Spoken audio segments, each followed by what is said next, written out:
ঝর্ণা দেখতে গিয়ে পর্যটকের মৃত্যু কিংবা বন্ধুদের সাথে ট্যুরে গিয়ে নিখোঁজ, এমন অনেক সংবাদই আমরা প্রায়ই দেখি। আসলে হাসি খুশি ভ্রমণের আড়ালে হঠাৎই এমন কিছু ঘটে যায় যা নিমেষেই আনন্দকে পরিণত করে বেদনায়। আজ ঠিক এমনই এক মুভির এক্সপ্লেনেশন নিয়ে হাজির হলাম, যেখানে একদল বন্ধুরা মিলে একটি গুহা দেখতে বের হয়, কিন্তু সেখানেই তাদের এক বন্ধু গুহায় পড়ে গিয়ে জীবন মরণের মাঝখানে ঝুলতে থাকে। মুভিটির নাম মানজুমাল বয়েজ, যেখানে এই পুরো কাহিনীকে এমন থ্রিলিং ভাবে উপস্থাপন করা হয়েছে যা দেখলে তোমার দম বন্ধ হয়ে আসবে। তাই আর কোনো স্পয়লার না দিয়ে চলো শুরু করে আজকের এই মারাত্মক মুভির এক্সপ্লেনেশন। মুভির শুরুতে আমরা এক ইন্ডিয়ান ধাবার দৃশ্য দেখতে পাই, যেখানে মানুষজন টিভি দেখতে দেখতে নাস্তা করছিল। সেই সময় এক ড্রাইভার তার বিল মেটাতে গেলে নজর পড়ে একটি পেপার কাটিং এর উপর। সেই নিউজ পেপারে তারা এমন এক নিউজ দেখতে পায় যা দেখার পর তাদের মাথা পুরোই শকড হয়ে পড়ে। তাই সবাই মিলে একটি বাসে করে তারা রওনা দেয় পাশের চার্চের দিকে। এখন কেন তারা এত অবাক হয়ে গেল আর কি বা তার রহস্য, এই সব কিছু আমরা একটু পরেই জানতে চলেছি। এর পরের সিনে আমাদেরকে নিয়ে যাওয়া হয় অতীতে। সালটা ছিল 2006। তামিলনাড়ুর পাশের এক ছোট্ট শহরে তখন একটা বিয়ের অনুষ্ঠান চলছিল। সেই অনুষ্ঠানে আমোদ আর ফুর্তি করে পুরো অনুষ্ঠান মাতিয়ে রাখছিল এক দল তরুণ, যারা ভারতের কোচি শহরের মানজুমাল নামের একটি গ্রামের বাসিন্দা। এদের মধ্যে আছে সৃজন, সুধীশ, কৃষা, কুট্টান, সুভাষ এবং আরো অনেকে, যাদের সবাইকে মানজুমাল বয়েজ নামে চেনা হয়। ওই যে পাড়া মহল্লায় কিছু যুব সংঘ আছে না, যারা পুরো মহল্লাকে মাথায় করে রাখে, ঠিক তেমনই এক গ্রুপ হলো মানজুমাল বয়েজ। সেদিন রাতে তারা সবাই মিলে সেই বিয়েতে খুব এনজয় করে। এই সব গান বাজনা, লাফালাফি আর নাচানাচি শেষ করে তারা যখন বাড়ি ফিরছিল, তখন হঠাৎই মানজুমাল বয়েজ এবং গ্রামের অন্য এক গ্রুপের মধ্যে ঝামেলা লেগে যায়।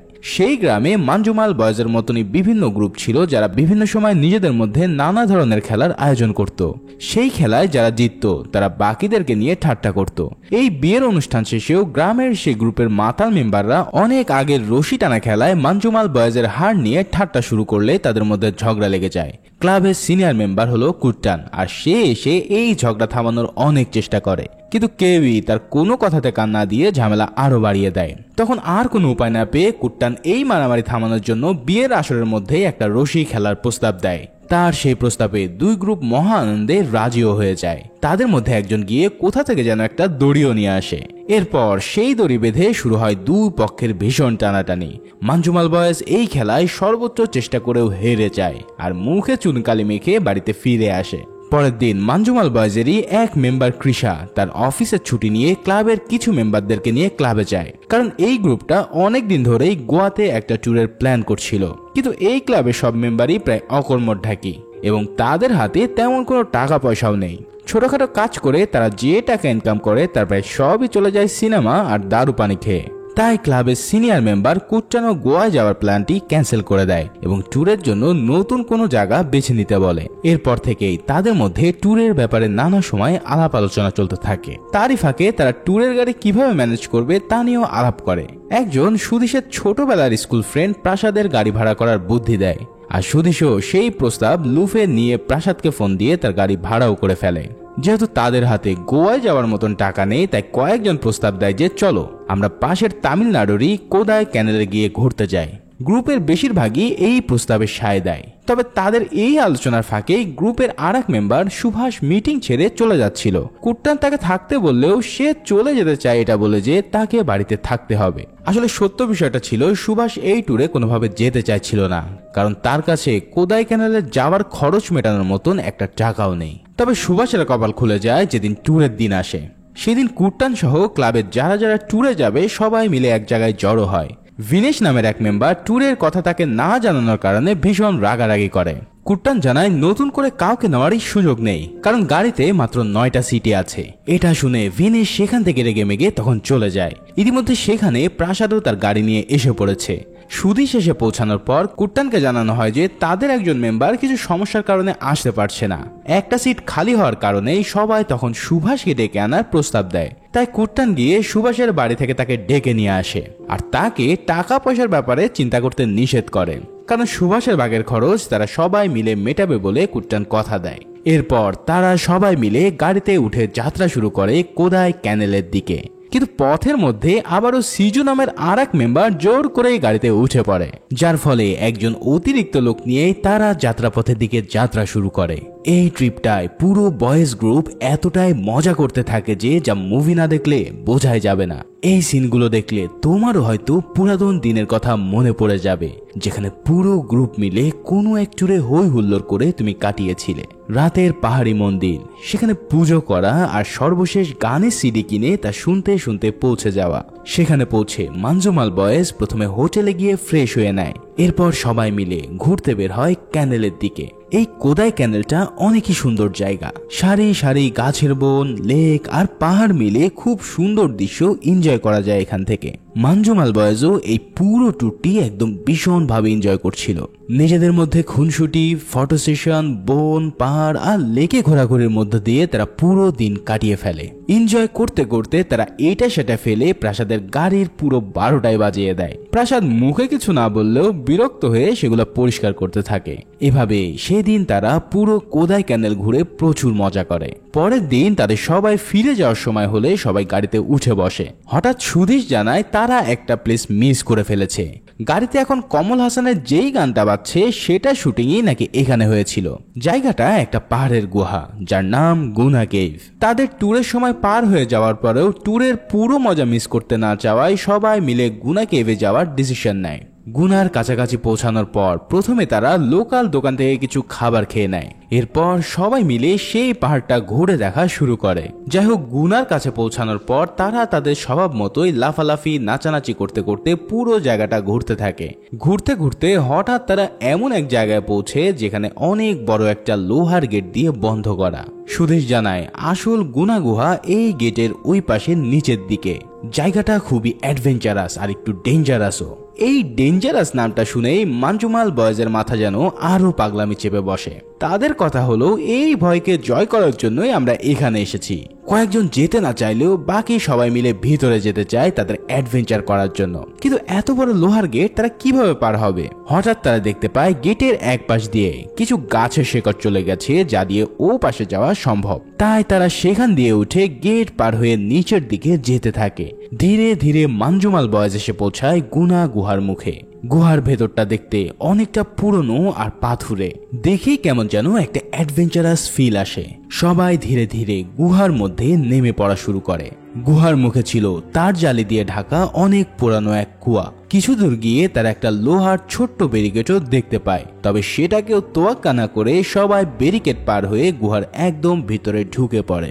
এই গুহার ভিতরে ঢুকেই সবার চোখ যেন এক অন্য জগতে চলে যায়। চারিদিকে ভাঙা পাথরের ঢিবি, সরু পথ আর অনেক উঁচু উঁচু পাথরের ছাদ। ভিতর থেকে শোনা যাচ্ছে বিভিন্ন ইঁদুর জাতীয় প্রাণী আর পাখির ডাকাডাকি।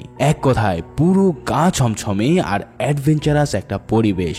সবাই মিলে গুহার এদিক ওদিক ঘুরতে ঘুরতে তারা দুটো দলে ভাগ হয়ে যায়। এক দল গুহার ভিতরে একটি পাথরের ঢিবি দেখতে পায়। সেখানে কুট্টানা সিকসান মিলে গুহার দেওয়ালে মানজুমাল বয়েজ লেখার আইডিয়া দেয়। এই মারাত্মক আইডিয়া পেয়ে সে দেওয়ালে পেইন্ট দিয়ে লেখা শুরু করে, আর বাকিরাও গুহার আশেপাশে ঘুরতে থাকে। তবে এর পরপরই তাদের সাথে এমন এক রক্তহীন হওয়া কাহিনী ঘটে যায় যা তারা কেউই স্বপ্নেও ভাবতে পারেনি। হঠাৎ সামনের দিক থেকে সুভাষ পেইন্টিং দেখতে আসার সময় তাদের সামনে থেকে গায়েব হয়ে যায়। সবাই দেখতে পায় সুভাষ চোখের পলকে সামনে থাকা একটা সরু গর্তের মধ্যে পড়ে গেছে। প্রথমে তো মানজুমাল বয়েজের সবাই আচমকা এই ঘটনায় শক খেয়ে যায়। এরপর সবার জ্ঞান ফিরে এলে গর্তের কাছে এসে সুভাষ সুভাষ বলে ডাকতে থাকে, কিন্তু নিচের থেকে সুভাষের কোনো সাড়া পাওয়া যায় না। প্রথমে তারা ভাবে সুভাষ হয়তো তাদের সাথে প্র্যাঙ্ক করছে, তাই তারা জোরে জোরে সুভাষকে ডাকাডাকি করতে থাকে। কিন্তু হঠাৎ ভূতের মতো গর্ত থেকে শত শত বাদুর উপরের দিকে উড়ে আসতে থাকলে এবার তারা সত্যিকার ভাবে প্রচন্ড ভয় পেয়ে যায়। তখন গুহার বাইরে এক লোকাল লোকও সেই বাদুরের ওড়াউড়ি দেখে আজ করতে পারে যে বিশাল ভয়ানক কিছু এখানে ঘটে গেছে। ইতিমধ্যে দলের বাকিরা এসে সুভাষের ব্যাপারে জানতে পেরে তারাও ডাকাডাকি শুরু করে। কিন্তু এই গর্তটা এতটাই গভীর আর অন্ধকার যে ভিতরের কোনো কিছুই দেখা যাচ্ছিল না। ক্যামেরার ফ্ল্যাশ জ্বালিয়েও সবাই ভিতরে কিছু দেখার চেষ্টা করে, কিন্তু তাতেও কোনোই লাভ হয় না। এই কাণ্ডে সবাই প্যানিক হওয়া শুরু হয় আর ভয়ে অনেকে কেঁদে ফেলে। তাদের পিছনে আবার অভিলাষ নামের একজন দাঁড়িয়ে মূর্তির মতন তাদেরকে দেখেই যাচ্ছিল। সুভাষকে ডাকাডাকি করার সময় তাদের পায়ে লেগে একটা পাথর সেই গর্তে পড়ে যায়, আর ওই পাথর পড়া শব্দ তারা অনেকক্ষণ ধরে শুনতে পায়। আর এটা শুনে সবাই বুঝতে পারে যে এই গর্ত সেই গর্ত না, এই গর্তটা অনেক অনেক গভীর। দলের সবাই যেমন প্যানিক করা শুরু করে, ঠিক তেমনই পিছন থেকে অভিলাষ এসে পাগলের মতো বলতে থাকে যে সুভাষ আর বেঁচে নেই, সুভাষ মারা গেছে। আসলে সুভাষ তার কাছের বন্ধু হওয়ায় অভিলাষ অনেক শক পেয়েছিল। তাকে সামলাতে কয়েকজন মিলে তাকে এক পাশে নিয়ে যায়। এই গন্ডগোলের মধ্যে সেই লোকাল লোকটা এসে ভিতরে প্রবেশ করে। মানজুমাল বয়েজ দ্রুত উঠে সেই লোকটাকে জানায় তাদের বন্ধু এই গর্তে পড়ে গেছে। তখন লোকটা বলে সে তাদেরকে কোনো সাহায্য করতে পারবে না। বন্ধুর কথা ভুলে তারা যেন এখনই এখান থেকে চলে যায়, আর তা না হলেও তাদের কপালেও আছে এক বিরাট বিপদ। কিন্তু মানজুমাল বয়েজ বলে ওঠে তারা নিজের বন্ধুকে ছাড়া এখান থেকে কোনোভাবেই যাবে না। তারপর তারা দলের অর্ধেক লোককে বাইরে পাঠিয়ে দেয় কারো কাছে হেল্প চাওয়ার জন্য, আর বাকিরা সেই গর্তের কাছেই অপেক্ষা করতে থাকে। যাদেরকে হেল্প চাওয়ার জন্য পাঠানো হয়েছিল তারা পাগলের মতো নিচে এসে মানুষের কাছে সাহায্য চাইতে থাকে। একজন লোকাল ব্যক্তি তাদের কথা শুনে জিজ্ঞেস করে যে তাদের বন্ধু কি ওই পাথরের গর্তে পড়ে গেছে কিনা। যখন মানজুমেলরা হ্যাঁ সুযোগ জবাব দেয় তখন সেই ব্যক্তিও বলে ওঠে এই গর্তটাকে শয়তানের রান্নাঘর বলা হয়, আর আজ পর্যন্ত এই গর্তে যারা পড়েছে তারা জীবন্ত কিংবা মৃত কোনোভাবেই ফেরত আসতে পারেনি।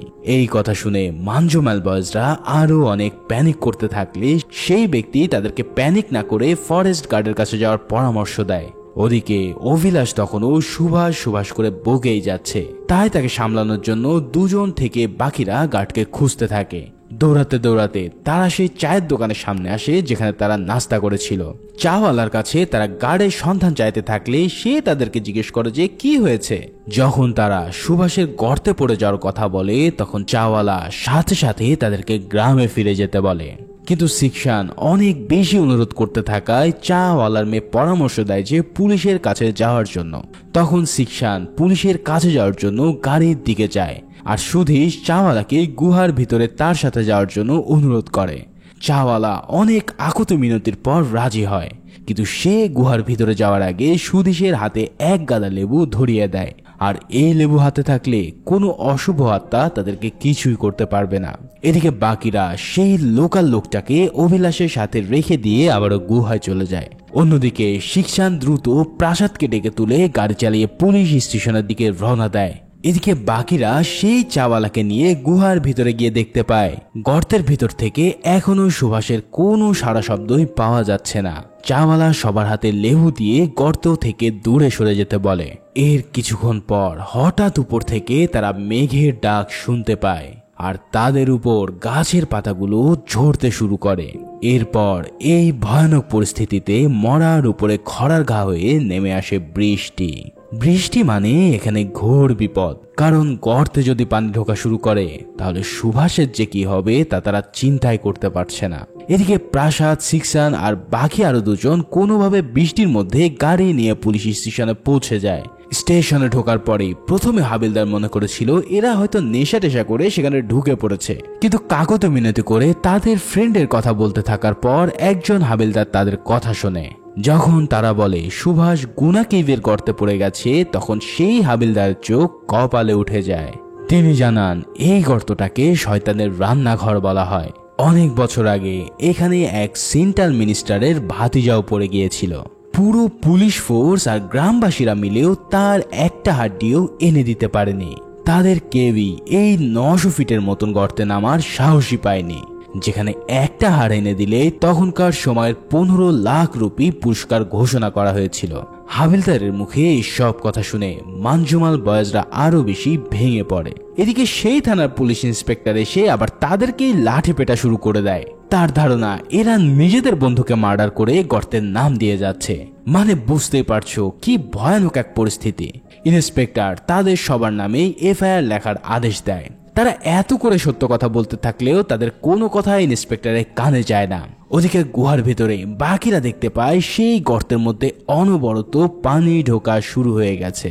তাই তারা অনেক রিস্ক নিয়ে কোনোভাবে সেই গর্তের পানি আটকাতে শুরু করে, কিন্তু অনেক চেষ্টা করেও তারা এই পর্যায়ে এসে ব্যর্থ হয়। পরক্ষণে সেই ফরেস্ট গার্ড এসে তাদের সবাইকে গুহা থেকে সরে যেতে বলে, কিন্তু তারা বলে আমরা কেউই আমাদের বন্ধুকে ছাড়া এখান থেকে যেতে পারবো না। ফরেস্ট গার্ডের নিষেধ অমান্য করে কুট্টান পাগলের মতন পানি আটকানো শুরু করে আর সুধীশ তো পুরোই প্যানিকড হয়ে গিয়ে সেই গর্তে ঝাঁপ দিতে যায়। এদিকে পুলিশ স্টেশনে অনেক মার খাওয়ার পর অবশেষে মাঞ্জুমেলরা ইন্সপেক্টরকে তাদের কথা বোঝাতে সক্ষম হয়। ইন্সপেক্টর হাবিলদার রামাইয়াকে তাদের সাথে সেই গুহায় যেতে বলে। সেই কথা অনুসারে যাবার পথে মাঞ্জুমালরা দেখতে পায় হাবিলদারের মধ্যে এই সিচুয়েশন বোঝার কোনোই লক্ষণ নেই। সে এমন ভাব নিচ্ছে যেন কিছুই ঘটেনি। এছাড়াও পথের মধ্যে রামাইয়া তার জন্য তাদেরকে ড্রিঙ্কস আর সিগারেট নিয়ে আসতে বলে। সেগুলো আনার সময় মাঞ্জুমেলরা আবার একটা ঝামেলায় পড়ে যায়। অবশেষে সেগুলো আনার পরেও রামাইয়া যখন প্রসাদকে গাড়ি ধীরে ধীরে চালাতে বলে তখন প্রসাদ কিছুটা হতাশ হয়ে বলে, স্যার আপনি আমাদের সাথে এমন করছেন কেন? সুভাষ সেই গর্তে পড়ে আছে, অনেকক্ষণ হয়ে গেছে, প্লিজ আমাদেরকে সত্যিকার ভাবে হেল্প করুন। তখন রামাইয়া বলতে থাকে, তোমাদের ওখানে গিয়ে আমার কোনো লাভ নেই, কিন্তু ডিউটির কারণে আমাকে যেতে হচ্ছে। তোমাদেরকে তো আগেই বলেছি ওই গর্ত থেকে তোমার বন্ধু আর কিছুতেই ফিরছে না। এদিকে রামাইয়া অবশেষে হেলে দুলে সেই গুহায় তাদের সাথে গিয়ে হাজির হয়। মাঞ্জুমেলরা তাকে যতই তাড়া দিচ্ছিল সে ততটাই স্লো হয়ে হাঁটছিল। শেষে গুহার ভিতরে পৌঁছানোর পর সে তাদের কাছ থেকে টর্চ নিয়ে কিছুক্ষণ সুভাষকে ডাকাডাকি করে। কোনো উত্তর না পেয়ে তারপর সে বলে ওঠে, না এখানে থেকে আর কোনো লাভ নেই, তোমরা আমাকে স্টেশনে পৌঁছে দাও। কিন্তু প্রসাদ বলে সে এখানে সুভাষকে রেখে তার গাড়ি কোনোভাবেই চালাবে না। তখন রামাইয়া খেপে গিয়ে প্রাসাদকে থাপ্পড় মারলেও সেই চাওয়ালা বলে, স্যার এরা তো আমাদের গ্রামে বেড়াতে এসেছে, বিপদে আমরা সাহায্য না করলে এদেরকে কে করবে? ফরেস্ট গার্ড ভ্যালেরিয়াদম আর ডমিনিক নামে সেই লোকাল লোকটাও তাদের এই কথায় সাপোর্ট দেয়। তাই রামাইয়াও বাধ্য হয়ে বৃষ্টি থামা অবধি সেখানে অপেক্ষা করতে থাকে। এদিকে বৃষ্টি থামার পরেও সে এই গর্তে নামার কোনো উপায় দেখতে পায় না। এসব দেখে সেই লোকাল লোকটাও তাদেরকে বলে, স্যার ঠিকই বলছে, এখানে থেকে আসলেই লাভ নেই। যদিও এখন রামাইয়া তাদেরকে দেখে দয়া হচ্ছিল, কিন্তু আসলেই তার কিছুই করার নেই। মাঞ্জুমালরা সবাই সেই গর্তের পাশে বসে পাগলের মতন কান্না করছিল। এভাবে সুভাষকে ফেলে রেখে গেলে সুভাষের মাকে তারা কি জবাব দেবে? এর পরের সিনেই আমরা জানতে পারি আসলেই সুভাষ ওই গর্তে পড়ার পর কি হয়েছিল। সুভাষ এই গর্ত পড়ে এতটাই গভীরে চলে গিয়েছিল যা অকল্পনীয়। তবে সুভাষ আসলে সেই গর্তের একবারে নিচে পড়ে যায়নি।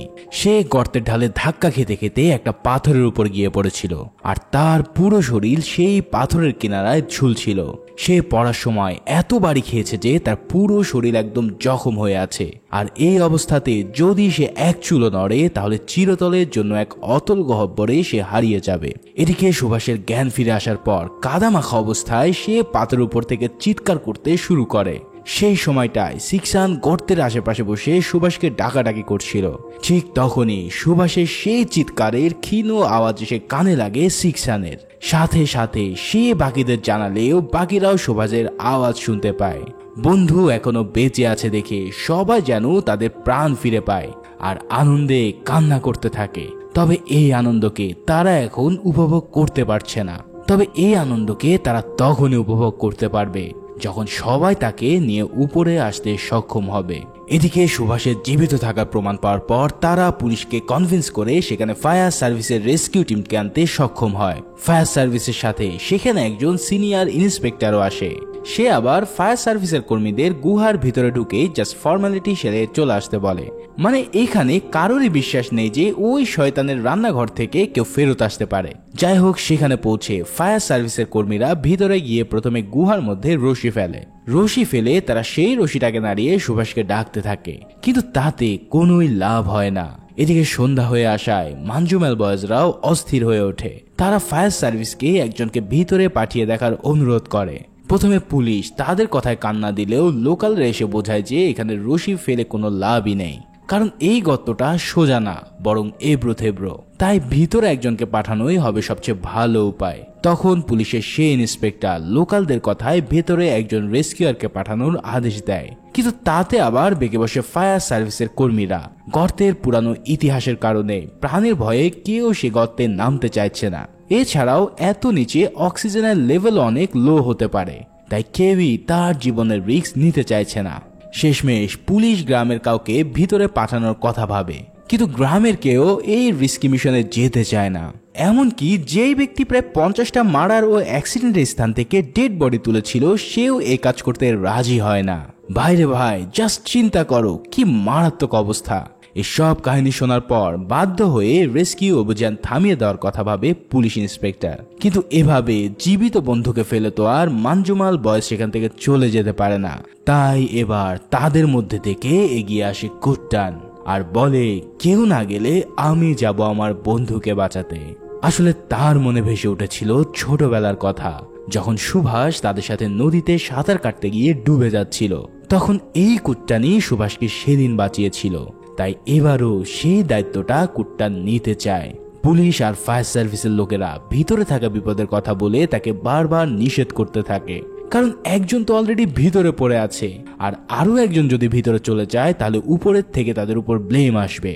কিন্তু সেই চাওয়ালা আর লোকালদের সাপোর্টে অবশেষে পুলিশ আর ফায়ার সার্ভিস তাদের এই মিশনে রাজি হয়।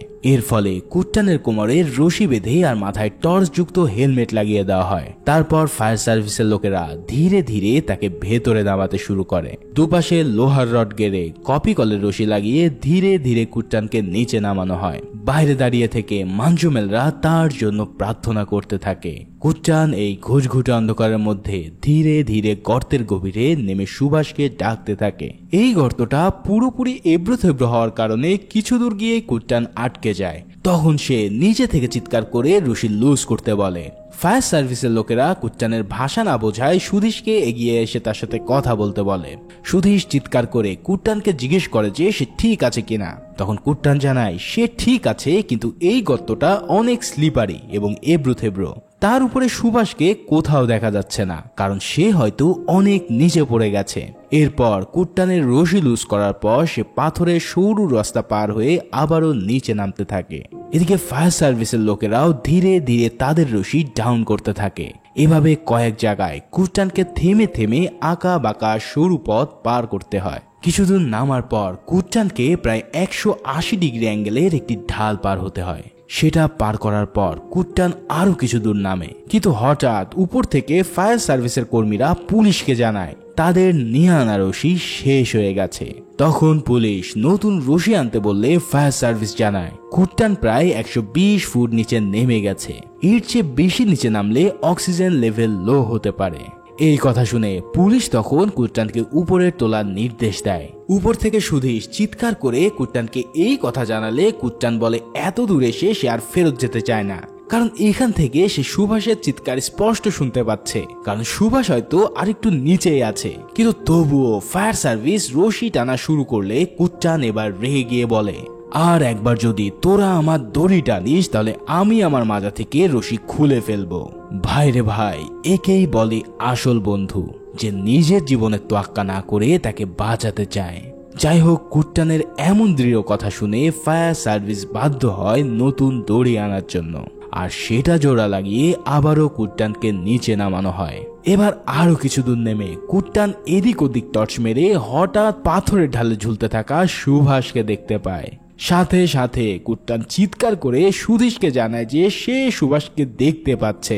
মানজুমাল বয়েজ এই কথা শুনে খুশিতে লাফিয়ে ওঠে, আর তারা সবাই গর্তের মুখে গিয়ে কুট্টানের কথা শুনতে চায়। এরপর কুট্টান নামতে নামতে অবশেষে সুভাষের কাছে এসে পৌঁছায়। সে চিৎকার করে জানিয়ে দেয় যে সুভাষকে সে পেয়ে গেছে। এরপর ফায়ার সার্ভিসের লোকেরা উপর থেকে জানতে চায় গর্তে নামার আগে তাকে সুভাষকে বাঁধার যে গিট শেখানো হয়েছিল তা তার মনে আছে কিনা। কিন্তু কুট্টানের এই গিটের কথা মনেই ছিল না, তাই সে নিজের মতন একটা গিট দিয়ে সুভাষকে বাঁধতে শুরু করে। ওদিকে হঠাৎ করেই এই অবস্থায় সুভাষ তার জ্ঞান ফিরে পায়, আর জ্ঞান ফিরে পেয়ে সে কুট্টানের গলা চেপে ধরে। এই আকস্মিক কাণ্ডে কুট্টান ভয় পেয়ে যায়, কিন্তু সে বুঝতে পারে যে অধিক ট্রমায় থাকার কারণে সে কুট্টানকে চিনতে পারেনি। তবে এই ধাক্কার জন্য তারা দুজনে ওই পাথর থেকে পড়ে যেতে থাকে, আর উপরে থাকা লোকজন হঠাৎ তাল সামলাতে না পেরে দড়ি ছিঁড়ে দেয়। হঠাৎ এই টান খেয়ে সবাই প্রায় গর্তের মুখে পড়ে যাচ্ছিল, কিন্তু ঠিক তৎক্ষণাৎ সাথে সাথে পুলিশ আর মানজুমাল বয়েজের বাকিরা এসে সেই রশি টানা শুরু করে। ওদিকে কুট্টানও কোনোভাবে ঝুলতে ঝুলতে সুভাষকে ধরে ফেলে। তার ভাগ্য অনেক ভালো ছিল যে সে সুভাষকে নিজের সাথে বেঁধে নিতে সক্ষম হয়েছিল। কুট্টান সুভাষকে কোনোভাবে আঁকড়ে ধরার পর জানায় সে সুভাষকে ধরতে পেরেছে। এবার কুট্টানের কাছ থেকে ক্লিয়ারেন্স পাওয়ার পর ফায়ার সার্ভিস এবং মানজুমেল বয়েজরা রশি টানা শুরু করে। এই রশি টানার অভিজ্ঞতা তাদের অনেক আগে থেকেই ছিল, কিন্তু আজ যে কারণে তারা রশি টানছে তা যেন হার মানায় সব কল্পকাহিনীকে। সবার প্রচেষ্টায় কুট্টান আর সুভাষ এবার ধীরে ধীরে উপরে আসতে শুরু করে। অনেক আঁকাবাঁকা ঢাল কুট্টান কোনোভাবে পার হয়ে আসতে সক্ষম হয়, কিন্তু গর্তের মুখের একদম কাছাকাছি যেই সরু পথটা আছে সেখানে এসে তারা আটকে যায়। মানজুমাল বয়েজ নিজেদের পুরো জোর লাগিয়ে টানতে থাকে, কিন্তু গর্তে থাকা কুট্টান আর সুভাষ পাহাড়ের ডালে বাড়ি খাওয়া ছাড়া আর কিছুই হয় না। কয়েকবার টেনে তুলতে গেলেই প্রতিবারই কুট্টানের মাথায় আঘাত লাগে। এই কাণ্ড দেখে মানজুমাল বয়েজ এবার হতাশ হয়ে পড়ে। এত দূরে এসে এভাবে বিফল হবে ভাবতেই সবার মন যেন ভেঙে যাচ্ছিল। ঠিক সেই সময় হঠাৎ গুহার ভিতরে প্রবেশ করে বাইরে থাকা ফ্রেন্ড অভিলাষ। সে সবাইকে রশিটাকে একবার লুজ করে টান দিতে বলে। তার কথা মতো এভাবে টান দেওয়ার সাথে সাথে সুভাষ আর কুট্টান সেই ঢালটাও পার করে ফেলে।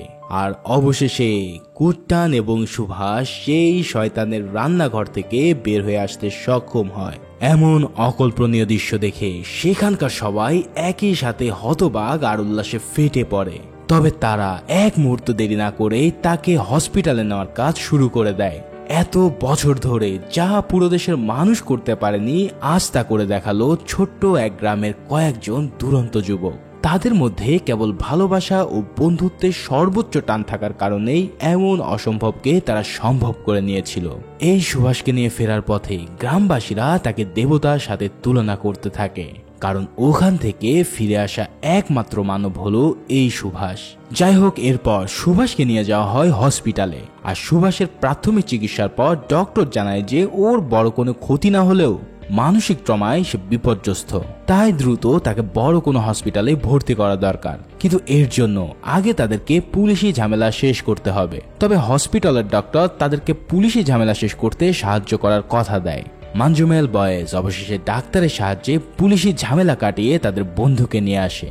এই আশ্চর্যজনক ঘটনা পুরো তামিলনাড়ুতে ছড়িয়ে পড়লে বিভিন্ন নিউজ মিডিয়া তাদেরকে এসে ঘিরে ধরে। সব ঝামেলা শেষ করে এসে তারা সুভাষকে হসপিটালে ভর্তি করিয়ে সুভাষের মাকে খবর দেয়, কিন্তু তারা আসল সত্যটা তার মায়ের কাছে গোপন করে। জাস্ট এটাই বলে যে সুভাষ একটা কুয়ায় পড়ে গিয়েছিল। সুভাষের মা হসপিটালে গিয়ে সুভাষের এই অবস্থা দেখে কুট্টানকে অনেক বকাবকি করে, কিন্তু সে তো আর জানতো না এই কুট্টানের জন্যই তার ছেলে ফিরে এসেছে। এরপর সুভাষের চিকিৎসার খরচ মানজুমাল বয়েজরা নিজেদের পকেট থেকেই দেয়। অবশেষে সুভাষ কিছুটা রিকভারি করে হসপিটাল থেকে বাসায় ফিরে আসে, কিন্তু তবুও প্রতি রাতে সেই গর্ত তার মনে দুঃস্বপ্ন হয়ে আসে। তাই এর জন্য তাকে মানসিক ডাক্তারও এবার দেখাতে হয়। কিছুদিন কেটে যাওয়ার পর সুভাষ ধীরে ধীরে তার স্বাভাবিক জীবনে ফিরে আসতে থাকে। মানজুমেল গ্রামের সবাই সেই আসল সত্যটা জানতে পারে তখনই, যেটা আমরা মুভির প্রথমে দেখেছিলাম। আসলে ওদিনই সেই ট্রাক ড্রাইভার পেপার কাটিং এ এই অলৌকিক ঘটনার পুরো কাহিনী জানতে পেরেছিল। তাই সে সবাইকে নিয়ে চার্চে জড়ো হয় আর সবাইকে এই কথা জানিয়ে দিলে সুভাষের মা কুট্টানের কাছে ছুটে যায়। না জেনে কুট্টানকে এত বকাবকি করার জন্য তিনি ক্ষমা চান আর কুট্টানের কাছে কৃতজ্ঞতা প্রকাশ করেন। এরপর কুট্টানও মানজুমেলের সবার কাছে একজন হিরো হয়ে ওঠে।